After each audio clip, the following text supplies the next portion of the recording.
வாழ்க வளமுடன். நாம இப்ப வந்து தவம், தியானம் இதெல்லாம் பழகுறோம். தொடர்ச்சியா செஞ்சுகிட்டு இருக்கோம். இதுல ஒரு ஆசை கொண்டு நாம செய்யக்கூடாது. அதோட இணைவதற்காக அந்த பழக்கத்த வந்து நம்மளுடைய வாழ்க்கையில இணைச்சுக்கணும். அப்படின்ற ஒரு விஷயத்த சித்தர்கள் முன்வைக்கிறாங்க. திருமந்திரம் கடவுள் வாழ்த்து அதுல 3வது பாடல். "ஒக்க நின்றான் உலப்பிலி தேவர்கள்ன்னு ஆரம்பிக்கும். புக்கு நின்றுணியான் போற்றி செய்வேனே அப்படின்னு நிறைவடையும்.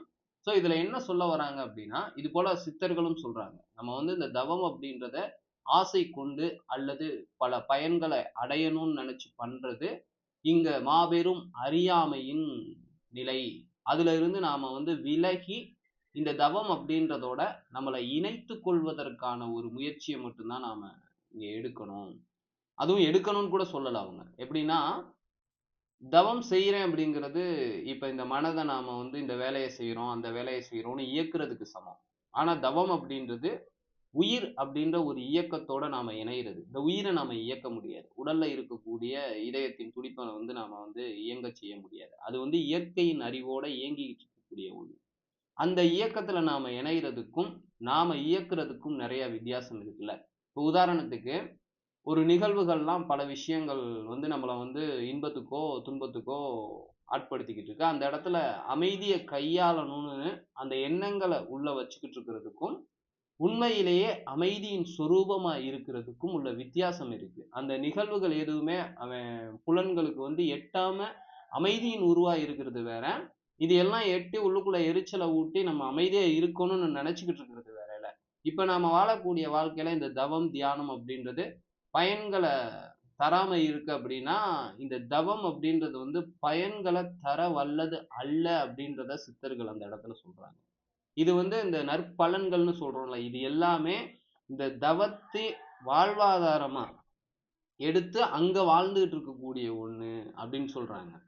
இப்ப நாம நல்லதுன்னு நினைச்சுக்கிட்டு இருக்க, செல்வம்னு நினைச்சுக்கிட்டு இருக்க எல்லாத்துக்கும் வாழ்வாதாரமே இந்த தவ நிலை தான் இருக்கு. ஸோ அத வந்து அடைய முடியாது.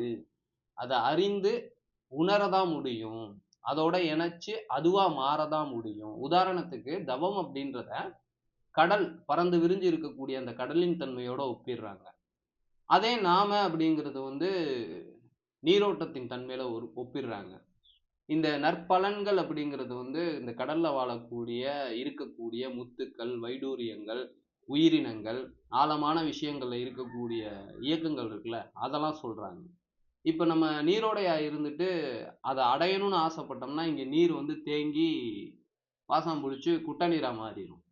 நாம போய் அந்த கடல்ல இணைய மட்டும் தான் முடியும். ஒரு கிளாஸ்ல கடல் நீரை எடுத்து அடைக்க முடியாது. அந்த கடல் நீரோட இந்த நீரோடை போய் இணைஞ்சிச்சு அப்படின்னா, ஒரு மலையிலிருந்து தண்ணி வருது அப்படின்னா, அது ஃபர்ஸ்ட் பெரிய ஒரு ஆத்துக்கு போகணும். அது கடலுக்கு போகணும். இப்படி தன்னுடைய நிலை அப்படின்றது உயர்ந்து, வியாபிச்சு, பெருகி ஒரு பேரானந்த நிலைக்கு, பெருநிலைக்கு தான் பயணப்படுமே ஒழிய, இங்க இருக்கக்கூடிய இந்த சிற்றின்ப இகலோக உலகத்துல எல்லைக்குட்பட்ட நிலைக்குள்ள அந்த எல்லை இல்லாத ஒரு உணர்வை வந்து அடைக்கணும்னு நினைக்கிறது வந்து மாபெரும் அறியாமையை வெளிப்படுத்துது. முதல்ல வந்து தவத்தின் தன்மை என்ன அப்படின்றத உணர்ந்து நாம வந்து அதை கையாளணும். அதுல பயணப்படுறதுக்காக நம்மள வந்து ஆயத்தப்படுத்தணும். இங்க வந்து தவத்தை வந்து இன்னொரு ஒரு உவமைன்னு சொல்றாங்க.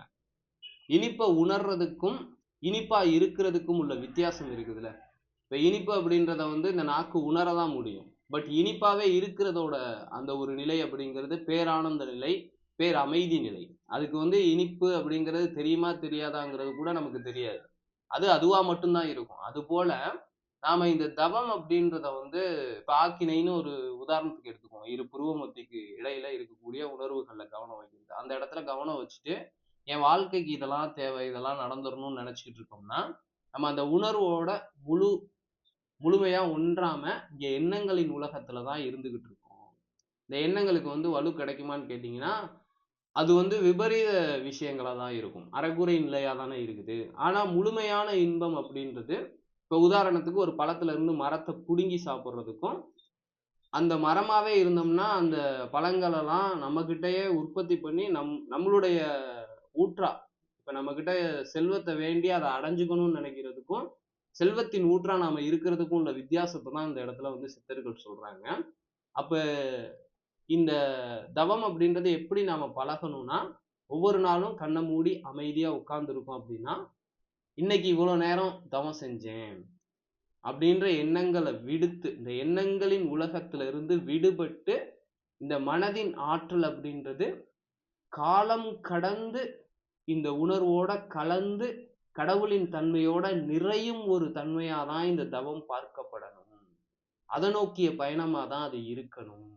கண்ணை மூடி உட்கார்றோம் அப்படின்னம்னா நம்மளுடைய மனம் இந்த எண்ணங்கள்ல இருந்து முழுசா விலகி உடலை தொட்டு உள்ளுக்குள்ள இருக்கக்கூடிய உயிரை எட்டி அந்த உயிரின் இயக்கத்துல உறைஞ்சு அந்த உயிரின் இயக்கம் இருக்கக்கூடிய ஒரு சோர்ஸ் இருக்கு, அந்த ஆத்ம அமைதி ஆத்ம அறிவுன்னு, அதை உணரக்கூடிய தன்மைக்கு பயணப்படணுமே ஒழிய இங்க அந்த உணர்வு வந்தோன்னே இந்த வாழ்க்கையின் தேவைகளை பூர்த்தி செஞ்சுக்கக்கூடிய இகலோக எண்ணங்களை அதோட கலந்தோம் அப்படின்னோம்னா நம்ம திரும்ப தண்ணியும் எண்ணெயும் தனித்தனியா இருக்கும்ல, அது மாட்டம் இங்க பிரிஞ்சிடும். அந்த பறந்து விரிஞ்சு இருக்கக்கூடிய பேராற்றல், பேரமைதி, பேரானந்தம், பேரறிவு அப்படின்ற ஒரு விஷயத்துல இருந்து விலகி ஒரு எல்லைக்குட்பட்ட ஒரு சிறைக்குள்ள திரும்ப நம்மளையே நாம சிக்க வச்சுக்கிறோம். அதுவும் ஆக்கினேல இருந்து நாம அதை செய்யறதுனால இந்த சிறை ரொம்ப வலுவா மாறிடும். அதுல இருந்து விடுபடுறதுக்கு இன்னும் காலம் ஆகும். அப்ப எண்ணங்களோட நாம தவநிலைகளை புரியக்கூடாது. அதனாலதான் இயம நியமங்கள்லாம் சரியா கொடுத்து, உடற்பயிற்சி கொடுத்து, பிராணாயாமா கொடுத்து நம்மளுடைய மனதின் தன்மையை பக்குவப்படுத்தி உண்மையிலேயே அமைதியின் அந்த உண்மை சுரூபத்தை உணர்ந்து இந்த தவத்தை நாம நம்மளை ஈடுபடுத்தணும். இந்த உடல் மனம் உயிர் அப்படிங்கிறத இந்த தவத்தின் உணர்வுல இணைக்கிறதுக்கான ஒரு நிலையாதான் இருக்கணும். அது செயல்னு கூட சொல்ல முடியாது. ஏன்னா இயற்கையின் செயல்கள் நம்ம செயல்களை காட்டிலும் அப்பாற்பட்டது. அந்த செயல்களோட நாம செய்யக்கூடிய செயல்களை நிறுத்தி செயலற்ற நிலையில அந்த செயல்களா இந்த செயல்களை இணைக்கக்கூடிய ஒரு நிலை, அது நம்ம அனுகிரகம் கொடுத்து இணைச்சிக்கும் போதுதான் நடக்கும். அதுக்கு நாம இங்க ஃபர்ஸ்ட் அதோட ஃப்ரீக்வன்சிக்கு அந்த இயற்கையின் உண்மை உருவான மெய்யுணர்வான அந்த பேரமைதியின் தன்மையை இந்த உடலின் இயக்கம், மனதின் இயக்கம், உயிரின் இயக்கத்துல நிலைப்படுத்தும் போது இந்த ஃப்ரீக்வன்சியும் அந்த ஃப்ரீக்வன்சியும் ஒன்னாகி இந்த புலனறிவுல இருந்து இயற்கை அறிவோட அது இணைஞ்சிரும். அப்ப இருக்கக்கூடிய எல்லாம் வல்ல இறையின் தன்மையில இந்த மூணும் இணைஞ்சு அந்த கான்சியஸ்ல நாம இருக்கும்போது நம்ம கிட்ட அளப்பரிய அறிவு செல்வம் அப்படின்றது உயர்ந்து இருக்கும். இங்க இருக்கக்கூடிய தேடுதல், அழியக்கூடிய மாய சபல உணர்வுகள் அப்படிங்கிறது உதிர்ந்து போகும் அப்படின்ற ஒரு விஷயத்தை தான் அந்த பாடல்ல சொல்லியிருக்காங்க. அப்ப இந்த தவத்தை எந்த அளவுக்கு உணர்ந்து புக்கு நின்றுணியான் போற்றி செய்வேனேன்னு நிறைவு செஞ்சிருப்பாங்க. அந்த அளவுக்கு இந்த தவத்தின் தன்மையை உணர்ந்து நாம அதுல பயணப்படணும்ன்றத திருமூலர் திருமந்திரத்துல கொடுத்திருக்காரு. இது போல பல சித்தர்களோட பாடல்கள்ல இந்த கருத்து, அந்த தவ சித்தின்னு சொல்லுவாங்க, அந்த சித்தி அப்படிங்கிறத முன்னிறுத்தி சொல்லியிருப்பாங்க. சித்தினா ஏதோ மாயாஜால மந்திர வித்தைகள்லாம் கிடையாது. சித்திங்கிறது ஒரு முழுமைத்தன்மை, பேரமைதியின் நிறைவு அப்படின்ற ஒரு விஷயத்தை குறிக்கிறது.